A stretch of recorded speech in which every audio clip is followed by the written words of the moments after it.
I don't want to speculate what they think. My Lord, may I? Makhdoom, no, can you respond?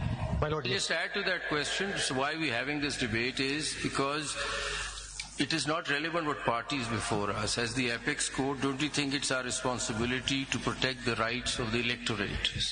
There are millions of people who voted, so the right to vote is sacrosanct, and that has to be protected. I would say I haven't finished it. Okay. So the right of vote has to be looked into. If the right of vote has been deprived from a particular political party, it is for the Apex Court to look into it. So it's a very basic question that people voted for some candidates who submitted their nomination papers as PTI affiliates. How did the Election Commission come up and say you're independent? That is the starting point of the debate. Because millions of voters out there voted for these people, and as an Apex Court, don't you think we need to look at their interest and their right to vote? I mean, how was that right taken away and a person declared to be independent by ECP when ECP had no such power? And then all the things start from there. Then you get into the SIC and whatever. But the question is, how were they declared independent when they never opted out of that affiliation with the PTI? Hi, Mr. Makhdoom Ali Khan. Today I was reminded of the oath which I gave to 3 judges. Nowhere it simply says abide by the Constitution and the law. And that's what I'm doing.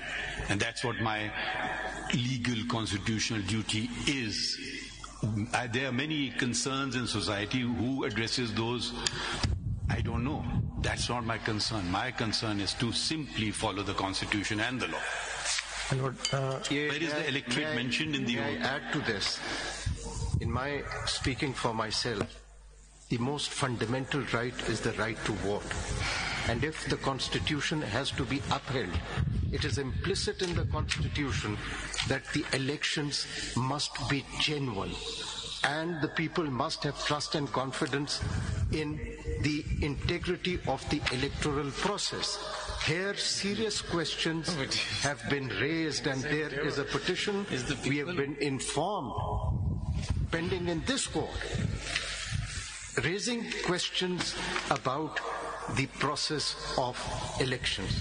Now, we cannot just sit in a bubble, and I absolutely concur with Justice Mansoor Ali Shah that it is a very, very serious and fundamental issue. If the Constitution has to be upheld, then it is our duty to also ensure that there was no political engineering, the elections were genuine. If they were not genuine, then I'm afraid the Constitution has also been violated, and we would also be violating our oaths. my Lord.